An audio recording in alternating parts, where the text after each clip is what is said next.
Assalamu alaikum.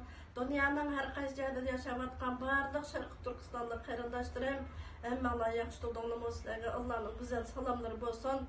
Men Türkiye'de, men Fatima Muhammed Türkiye'de yaşayman.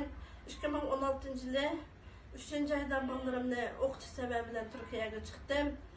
Men hazır Xitoy hükümetininki Şərq Türkistandagi barlıq beguna xalqimizning ustidan elib berayotgan qonli qirg'inchiligiga, kundan kunga zulmni oshirayotganligiga, shundaqla bu Xitoy hükümetininki shu Şərq Türkistandagi barlıq jazo lagerlarini yo'q deb dunyoning ko'zini bo'yab, buni inkor qilayotganligiga qat'iy qarshi turaman.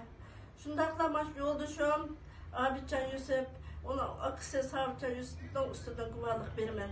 Yoldaşım Abidjon Yusuf, Qashqar şəhərlik yol quruluş idarəsi işləydi. Uyada baş injenerlik vəzifəsini ötəydi. Savcı Yusuf, Qashqar şəhərlik avtobus şirkətində işləydi. Onunla işləş 27 yıldan açdı.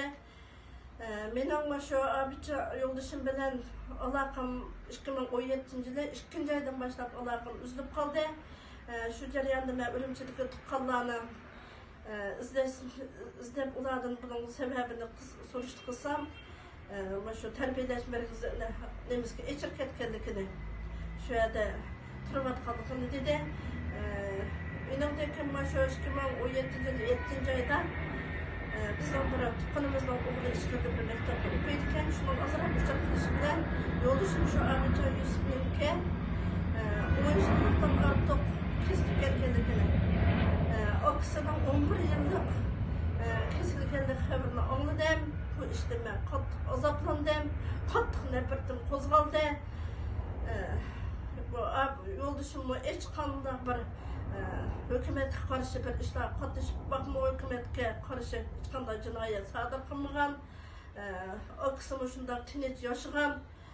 Bularning hiç qanday bir gunohi yo'q. Ya bular bir pasport edip chet elga chiqib bakmagan. Bu sebep bular hiç qanday mushunday bir gunohsiz kishilarni mushunday turmaga ilib, mushunday kesib etgan. Men bunga qattiq noroziligimni bildiraman. Hem bu davoni bir tumi to'xtatib qo'yman. Men bu davoni oxirigacha ilib boraman.